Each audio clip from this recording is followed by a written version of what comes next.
शुरुआत करते हैं दोस्तों आज के न्यूज़पेपर की हम भूगोल वाले हिस्से में मैप के साथ में। मैप के अंतर्गत आज हम देखने वाले हैं प्रायद्वीपीय पठार से निकलने वाली प्रमुख नदी जिसको पेन्नार रिवर कहा जाता है। न्यूज़ में काफ़ी ज़्यादा आते रहती हैं। ठीक है, इसके बारे में थोड़ी सी जानकारी होना हमें ज़रूरी है कि कहाँ से निकली है, कौन कौन सी इसकी सहायक नदियाँ हैं और कहाँ पर अपने पानी को गिराती हैं। तो ये जो डार्क ब्लू कलर आप देख रहे हैं ये पेन्नार रिवर है। मेजर मेजर जो सिटीज़ हैं इसके किनारे में चेन्नूर, इसके अलावा नंदीपल्ली, अलाडुपल्ली, इसके अलावा कमालपुरम और सिंगवारम। सिंगवारम रेड कलर से जो अक्षर लिखे हुए हैं ये इसकी सहायक नदियों के हैं। ठीक है, अब इसका जो प्रवाह क्षेत्र है इस छोटे से मैप के माध्यम से आप देख लीजिए, राइट हैंड कॉर्नर में आपको दिखाई देगा ये ब्लैक कलर से जो दर्शाया गया एरिया है वो पेन्नार रिवर का बेसिन है। ठीक है, मतलब इस एरिया में, इतने एरिया में ये और इसकी सहायक नदियाँ मिला करके इस एरिया को वाटर प्रोवाइड कर रही हैं। तो मेनली इसका जो फ्लो है वो कहाँ पर है, नीचे यदि हम जा रहे हैं तो तमिलनाडु है, तमिलनाडु के आप ऊपर में जाएंगे तो आंध्र प्रदेश पड़ जाएगा, इस तरफ कर्नाटका है, ये है केरल। तो ब्लैक वाला जो हिस्सा है हमारा आंध्र प्रदेश है। मेनली इसका जो फ्लो है वो आंध्र प्रदेश में है। कई सारी इसकी सहायक नदियां हैं जैसे कि कुंडू कुंडेरू कुंडेरू ये कहाँ से आ रही है, ये आ रही है नॉर्थ से आकर के मिल रही है। नीचे की तरफ से जो नदियां हैं वो हैं चित्रावती, फिर उसके बाद पापाग्नि। ठीक है, और इस तरफ से यदि हम देखें एक और पूरब की तरफ से तो वो है सागीलेरू। ये तीन चार इसकी मेन प्रमुख सहायक नदियां हैं। तो जो पेन्नार रिवर है ये बंगलौर जिला से निकलकर आंध्र प्रदेश के अनंतपुर जिले के बीच तक उत्तर की तरफ प्रवाहित होती है। नॉर्थ की तरफ ये मेनली इसका प्रवाह, जैसे कि ये यहाँ से यदि निकली है, यहाँ से ये उत्तर की तरफ ऐसे जा रही है, फिर ये एक मोड़ लेगी, यहाँ पर मुड़ गई है और फिर यहाँ से अपनी डायरेक्शन को उसने किधर कर दी है, पूरब की तरफ कर दी है, और ऐसे करके यहाँ पर फिर उसने पानी को गिरा दिया है कहाँ पर, अपना बंगाल की खाड़ी में। तो पेन्नार नदी निकली है बंगलौर जिला, फिर ये चले गई आंध्र प्रदेश के अनंतपुर जिला, तो इसके बीचों बीच तक नॉर्थ की तरफ प्रवाहित हो रही है। इसके बाद एक बहुत बड़ा मोड़ इसने बनाई है और फिर पूरब की ओर बढ़ने लगी है। वेदिकोंडा श्रेणी को इसने पार करी है, कुछ पहाड़ियाँ वगैरह पड़ती हैं उनको इसने पार करी है और बंगाल की खाड़ी में गिर जाती है। लेंथ की यदि हम बात करें तो इसकी लंबाई है 970 किलोमीटर। इसके बाद हम सीधे चलते हैं पीआईबी की तरफ और देख लेते हैं पीआईबी की प्रमुख खबरों को। तो पहली जो पीआईबी की खबर आई है वो आई है पोस्टल डिपार्टमेंट से रिलेटेड।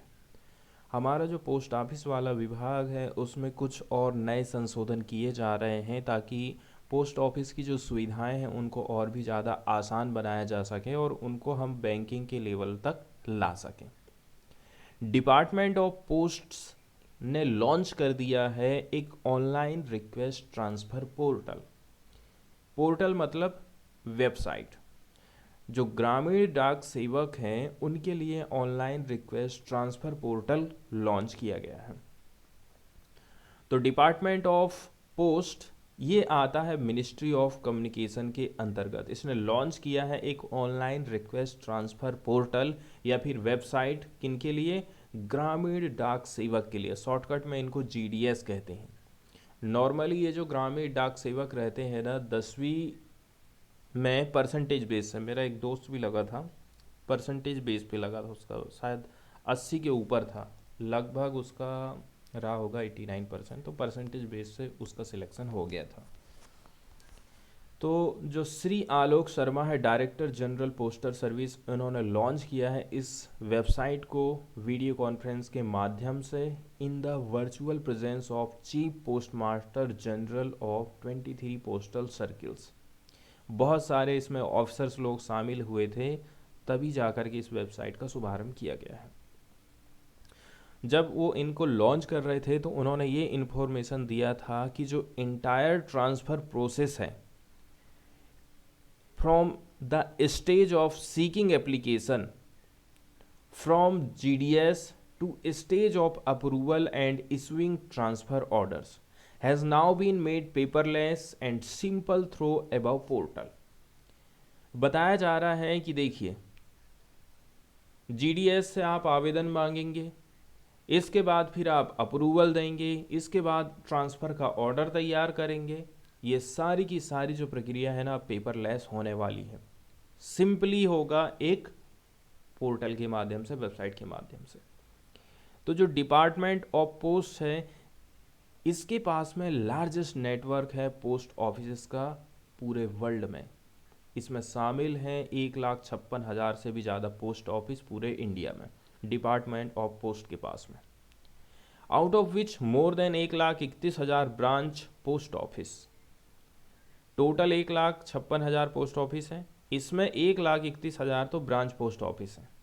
ये रूरल एरियाज़ में बनाए गए हैं, where the postal facilities are rendered through ग्रामीण डाक सेवक, जहाँ पर जो सुविधाएं हैं प्रोवाइड की जाती हैं किसके द्वारा, ग्रामीण डाक सेवक के द्वारा ये सारी सुविधाएं प्रोवाइड करी जाती हैं। तो ये जो लॉन्चिंग है, लॉन्चिंग की ऑनलाइन रिक्वेस्ट है इस पोर्टल की, ये बहुत बड़ा स्टेप माना जा रहा है ट्रांसपेरेंसी लाने के मामले में, अकाउंटेबिलिटी लाने के मामले में, गवर्नेंस की प्रोसेस में। इसमें टेक्नोलॉजी को लीवरेज किया गया है। The online process would also result in saving of the time and resources. इससे आपका रुपये पैसा बचेगा। दूसरे नंबर की बात यह है टाइम भी बचने वाला है। तो जो ट्रांसफ़र है 5,000 से भी ज़्यादा GDS ग्रामीण डाक सेवक का has been approved through the online portal in one go on the day of launch। एक साथ में एक ही दिन में आप देखो कि 5,000 लोगों का ट्रांसफ़र किया गया है। यहाँ एक वर्ड यूज़ किया गया है रेंडर्ड। रेंडर्ड मतलब कि प्रतिपादित करना या फिर सुविधाएं प्रोवाइड करना। इसके बाद वाली न्यूज़ हम देखेंगे commission for air quality management. Particularly हम बात करेंगे नॉर्थ सेंट्रल रीजन में, ठीक है, नॉर्थ कैपिटल रीजन में। और इससे जो एडजॉइनिंग एरिया है, जुड़ा हुआ एरियाज है, वहाँ पर CAQM के बारे में यहाँ पर बात करी जा रही है। Commission for air quality management, इस कमीशन के बारे में थोड़ी सी बेसिक जानकारी हम देख लेते हैं। तो ये जो आयोग बनाया गया है, कमीशन बनाया गया है, इसकी संरचना कैसी है। 7 सदस्यों वाले पर्यावरण प्रदूषण प्राधिकरण EPCA में 7 सदस्य हैं। तो इसके विपरीत सरकार द्वारा गठित नए आयोग में एक पूर्णकालिक अध्यक्ष रहता है। एक पूर्णकालिक अध्यक्ष है और इसमें 18 सदस्य हैं।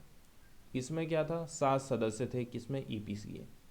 साथ ही इस आयोग में भारत सरकार के विभिन्न मंत्रालय और अन्य संगठनों के प्रतिनिधि के तौर पर एसोसिएट सदस्य, ये इतने लोग हो गए। इसके साथ साथ में एसोसिएट सदस्य रहेंगे और एक पूर्णकालिक सचिव को भी इसमें पार्टिसिपेट किया जाएगा, जो मुख्य समन्वय अधिकारी के तौर पर काम करेगा। मुख्य समन्वय अधिकारी कौन बन जाएगा, जो हम सचिव बना रहे हैं, ठीक, पूर्णकालिक सचिव, वो बन जाएगा मुख्य समन्वय अधिकारी। आयोग का अध्यक्ष या तो भारत सरकार में सचिव लेवल का अधिकारी रहेगा या फिर राज्य सरकार में मुख्य सचिव स्तर का अधिकारी होगा। इसका कार्यकाल रहेगा 3 साल का और कार्यकाल की समाप्ति के बाद उसको फिर से नियुक्त किया जा सकता है।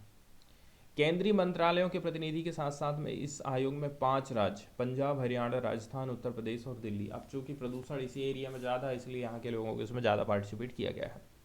CPC भी शामिल है, इससे इसरो शामिल है, NGO, यहाँ के भी कुछ मैन आदमी यहाँ पर बैठेंगे। इस प्रकार से आयोग आसानी से पंजाब, हरियाणा, राजस्थान, दिल्ली और उत्तर प्रदेश जैसे राज्यों के साथ मैनेजमेंट बना करके रखेगा। इन राज्यों में वायु प्रदूषण की रोकथाम करेगा, नियंत्रण करेगा, उन्मूलन संबंधी कार्यक्रमों की निगरानी को करते रहेगा। इसकी संरचना को देखकर आप कह सकते हैं कि केंद्र सरकार इस विषय से संबंधित कई सारे हितधारकों को एक साथ, बहुत सारे स्टेक होल्डर को उसने एक ही टेबल में बैठा दिया है। आयोग की इस प्रकार की संरचना इस दृष्टि से भी महत्वपूर्ण हो जाती है कि दिल्ली और उसके आसपास के क्षेत्रों में एयर पॉल्यूशन के प्रबंधन में स्टबल बर्निंग, ठीक है, कृषि मंत्रालय और राज्य सरकारें, इसके अलावा औद्योगिक उत्सर्जन, अलग अलग इसमें स्टेक होल्डर शामिल हो गए हैं। इसके अलावा इस आयोग में 3 उप समितियाँ भी बनाई गई हैं, जैसे कि निगरानी और पहचान वाली, सुरक्षा और प्रवर्तन, फिर है अनुसंधान का काम करने वाली। इसके कुछ काम बताए गए हैं, इसके अलावा इसकी क्या क्या पावर होगी ये भी बताया गया है। और फिर आलोचना की यदि हम बात करें तो कई जानकारों ने ये चिंता जाहिर करी है कि आयोग में नौकरशाहों का भारी वर्चस्व है और इसमें वायु गुणवत्ता और वायु प्रदूषण से संबंधित विशेषज्ञों की कमी है। दूसरे नंबर की बात है 18 सदस्य वाले इस आयोग में गैर सरकारी संगठनों से केवल 3 सदस्य को ही आपने लिए हो और केवल 3 स्वतंत्र विषय विशेषज्ञ ही शामिल करें हैं, और लोगों को आपने क्यों नहीं शामिल करें। दूसरी बात, सरकार द्वारा जारी अध्यादेश में कहीं भी ये क्लियर नहीं है कि प्रदूषण के विरुद्ध इस मुकाबले में थर्ड पार्टी मॉनिटरिंग और नागरिक भागीदारी का किस प्रकार से प्रयोग किया जाएगा। इसके बाद देख कमी ये भी है कि ग्रामीण विकास मंत्रालय, स्वास्थ्य मंत्रालय, परिवार कल्याण मंत्रालय, श्रम मंत्रालय जैसे महत्वपूर्ण मंत्रालयों के सहयोग प्रतिनिधित्व आपने दिए ही नहीं। वहीं समयबद्ध परिणाम के प्रति भी आयोग की जिम्मेदारी तय नहीं करी गई है। तो ये तो थी कुछ बेसिक जानकारी commission for air quality management से संबंधित। तो कुछ कुछ स्ट्रिंजेंट कठोर कार्यवाही होने वाली है, कुछ कठोर कदम उठाए जाने वाले हैं against use of heavy polluting fuels. Particularly इतना जो एरिया है जहाँ पर ज़्यादा पोल्यूशन हो रहा है वहाँ पर इंडस्ट्री के लिए कुछ दिक्कत अब खड़ी होने वाली है। ठीक है, अब यहाँ जो हाईलाइट किया जा रहा है वो बातें यहाँ पर बताई जा रही। Coal stands completely banned in entire NCR. ठीक है, कोल को देखा जाए तो ऐसा लगेगा आपको कि पूरे एनसीआर रीजन में कोल स्टैंड को कम्प्लीटली बैन कर दिया गया है। इसमें छूट है coal with low sulphur in thermal power plant, CAQM का ऐसा कहना है। अब only fuels amongst the standard list of approved fuels shall be allowed across NCR from 1/1/2023। सरकार अप्रूवल देगी तभी जा कर के आप जो है ऐसे फ्यूल का यूज़ कर सकते हैं। फिर जो फ्लाइंग वाला स्क्वाड है किसका, CAQM उड़न दस्ता जिसको आप बोलते हैं, ये कंडक्ट कराएगा incognito visit to ensure compliance of direction. Time time पर चक्कर लगाते रहना पड़ेगा, तब तो पता चलेगा ना कि काम हो रहा है कि नहीं हो रहा है। इसके साथ साथ में ये जो अनअप्रूव्ड वाले फ्यूल्स हैं उनका यदि आप यूज़ करोगे 1 जनवरी 2023 से, तो आप ये समझ लीजिए कि हैवी एनवायरमेंटल कंपनसेशन आपको देना पड़ेगा। हम जो है शिफ्ट करना चाहते हैं इंडस्ट्री को किस में, PNG में या फिर क्लीनर फ्यूल्स में। एक हाई प्रायोरिटी वाला एरिया रहेगा इस कमीशन का। ऐसे ऐसे कुछ महत्वपूर्ण कदम यहाँ से लिए गए हैं। पूरा जो NCR नेशनल कैपिटल रीजन है यहाँ पर जो ईंधन है, अब किस किस ईंधन का उपयोग किया जाएगा। जैसे कि पेट्रोल की बात करें, पेट्रोल का लेवल क्या होगा, 10 ppm सल्फर होना चाहिए। और BS6 वाले वाहन, यहाँ पर आप इसको वाहन व्हीकल ईंधन के रूप में इस्तेमाल कर सकते हैं, गाड़ी में डाल सकते हैं। इसके अलावा जो डीजल रहेगा BS6 वाले व्हीकल होना चाहिए और 10 ppm सल्फर होना चाहिए, तो इसका यूज़ आप वाहन के लिए कर सकते हैं। हाइड्रोजन और जो मीथेन है इनका यूज़ वाहन और औद्योगिक उद्देश्य के लिए किया जाएगा। प्राकृतिक गैस का यूज़ कर सकते हैं जैसे कि CNG, PNG, LNG वाहन में, व्हीकल में, इंडस्ट्री में और घरेलू यूज़ के लिए। तरल वाली जो लिक्विड पेट्रोलियम गैस है जिसको LPG कहते हैं, प्रोपेन, ब्यूटेन, इनका यूज़ हम कर सकते हैं वाहन में, इंडस्ट्री में और घरेलू यूज़ के लिए।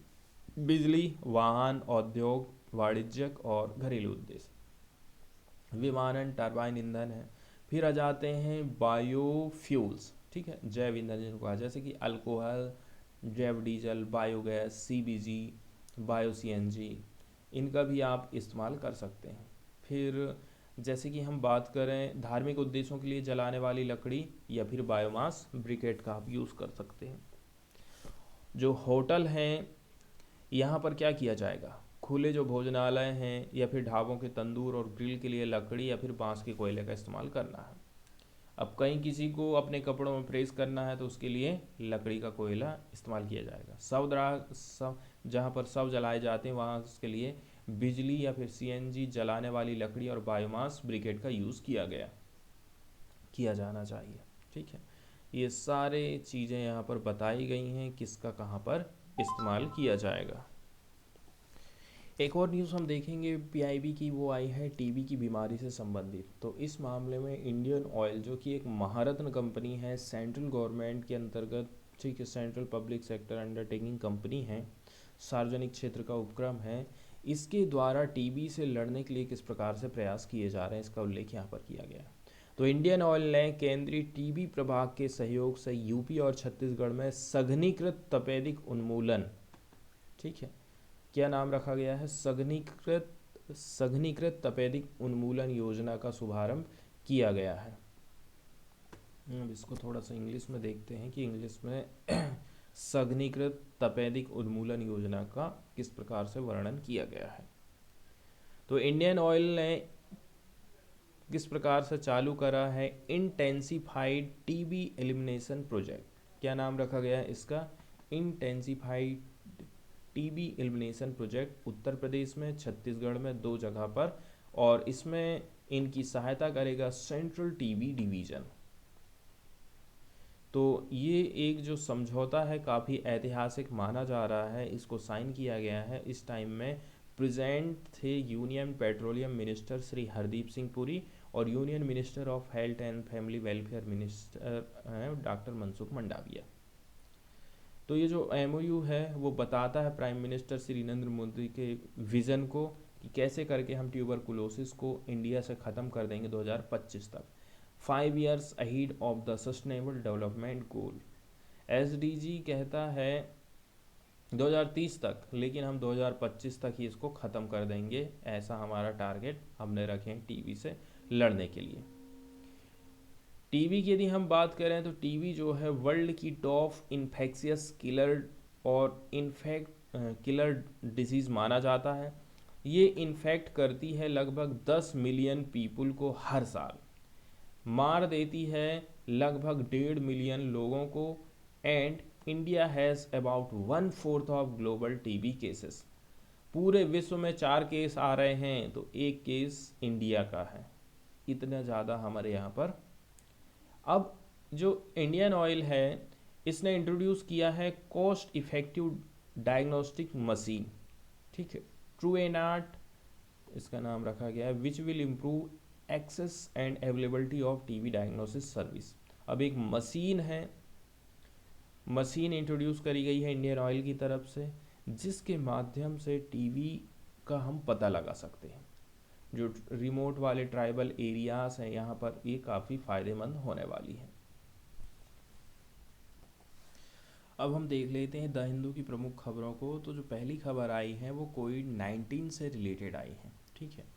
कोविड-19 के बारे में बताया जा रहा है कि कोविड-19 में जो वृद्धि हो रही है वो चाइना के समान हो सकती है, लेकिन हम इसको जो है वेव नहीं कह सकते हैं, ठीक है। तो जनवरी का जो महीना है काफ़ी क्रूशियल रहने वाला है, क्योंकि कई सारी जो कंट्रीज़ हैं वो रिपोर्ट करने लगी हैं कोविड-19 के केसेस में वृद्धि को। 30 out of 6000 international flyers tested positive in the past week. एक हफ्ता के भीतर में, ठीक है, 6000 में से 38 व्यक्ति कोविड-19 पॉजिटिव पाए गए हैं। None had BF7। लेकिन अच्छी बात यह है जो चाइना में जिसने तबाही मचा दिया है वो वाला जो वेरिएंट है उनमें एक भी अभी BF7 नहीं पाया गया है। तो इंडिया एक्सेप्ट कर सकता है कि जो कोविड-19 के नंबर हैं वो राइसिस होने वाले हैं जनवरी के महीना से ही, लेकिन this is unlikely to lead to a surge in hospital admission. इसका मतलब ये नहीं है कि सब लोग हॉस्पिटल में ही भर्ती होने वाले हैं, ठीक है। तो आपको जो है हॉस्पिटल में जाने की उतनी ज़्यादा ज़रूरत नहीं पड़ने वाली है, और इवन ए वेव, और ना ही किसी प्रकार की वेव आने वाली है, ऐसा टॉप ऑफिशियल का कहना है, जो कि क्लोजली कनेक्टेड है कोरोना वायरस मैनेजमेंट से हमारे देश में। तो जो गवर्नमेंट है, the official side is not yet incline to recommend measures such as compulsory testing. अब गवर्नमेंट ऑफिशियल का ऐसा कहना है कि अभी हमारा ध्यान इतना भी नहीं है कि सरकार कुछ कंपलसरी टेस्टिंग को चालू कर दे, लेकिन वो अपने कैंपेन को चालू कर देगा to test 2% of the passengers arriving on international flights. ठीक है, तो जो इंटरनेशनल फ़्लाइट के माध्यम से आ रहे हैं, कम से कम उन लोगों की तो टेस्टिंग की जाने वाली है। इसके साथ साथ में हमें जीनोमिक सर्विलांस को तेज़ करना पड़ेगा, एंड हमारा जो हॉस्पिटल की फैसिलिटी है उसको और भी ज़्यादा मजबूत करना पड़ेगा, उसको बढ़ावा देना पड़ेगा। ठीक है, जो ये कदम हमें उठाने की ज़रूरत है। यहाँ पर जो वर्ड यूज़ किया गया है बोल्स्टर, बोल्स्टर का मतलब होता है मजबूत करना। फिर से वही बात बताई जाती है कि 6,000 में से इंटरनेशनल फ्लायर में से इनकी स्क्रीनिंग की गई थी पिछले हफ्ते में, और इनको कोरोना वायरस पॉजिटिव आया था, लेकिन इनमें से किसी को भी BF7 वेरिएंट नहीं मिला है। इंडिया के पास करेंटली यदि हम देखें तो 3,468 एक्टिव केसेस हैं, और 46 ऐड हुए थे ट्यूसडे के दिन से नए केसेस। इसके बाद वाली न्यूज़ हम देखने वाले हैं हरियाणा से, ये रिलेटेड है, और पार्टिकुलरली हम बात करेंगे MSP को लेकर के। ठीक है, तो MSP देते हैं हम 22 फसलों के लिए, और जो गन्ना होता है, गन्ना के लिए MSP की जगह में कुछ और दिया जाता है, और वहाँ जो MSP दी जाती है वो आप समझ लीजिए किसानों को नहीं दी जाती है, बल्कि जो मिल होती हैं उनको दी जाती है कि आप जो है इस रेट में खरीदिए, हम आपको ये प्राइस देने वाले हैं। तो हरियाणा के CM ने अनाउंस किया है कि हम सेटअप करेंगे एक कमेटी, हम एक कमेटी का गठन करेंगे ताकि हम फिक्स कर सकें शुगर केन के प्राइस को। तो चीफ मिनिस्टर ने अपना अनाउंसमेंट दिया है। Third day of the winter session of assembly, विधानसभा का सत्र चल रहा है शीतकालीन, उसी के तीसरे दिन में इस प्रकार की घोषणाएं की गई हैं। कांग्रेस की तरफ से डिमांड किया गया है कि इमीडिएट इंक्रीज किया जाएगा प्राइस ऑफ शुगर कैन, इसको जल्दी से जल्दी आप बढ़ाइए। ठीक है, और इसी इशू को उसको लेकर के फिर वो लोग क्या है बाहर निकल गए थे। हरियाणा के चीफ मिनिस्टर मनोहर लाल खट्टर ने वेडनेसडे के दिन अनाउंस किया है कि हम जो है फॉर्म करेंगे एक कमेटी को, ताकि हम फिक्स कर सकें गन्ने की कीमत को for the ongoing crushing season, which would assess the performance of sugar mills and submit its report in 15 days। Committee क्या काम करेगी, ये जो शुगर वाली जो मिल्स है ना, उनके परफॉर्मेंस को देखेगी और 15 दिन में अपनी रिपोर्ट को दे देगी। हायर देन अदर्स की बात करी जाती है कि मनोहर लाल खट्टर का अनाउंसमेंट कब आया है, विंटर का सेशन चल रहा है विधानसभा का तीसरे दिन। उनका कहना है जो शुगर केन है हरियाणा में, हमने हमेशा से ही always been higher as compare to other state.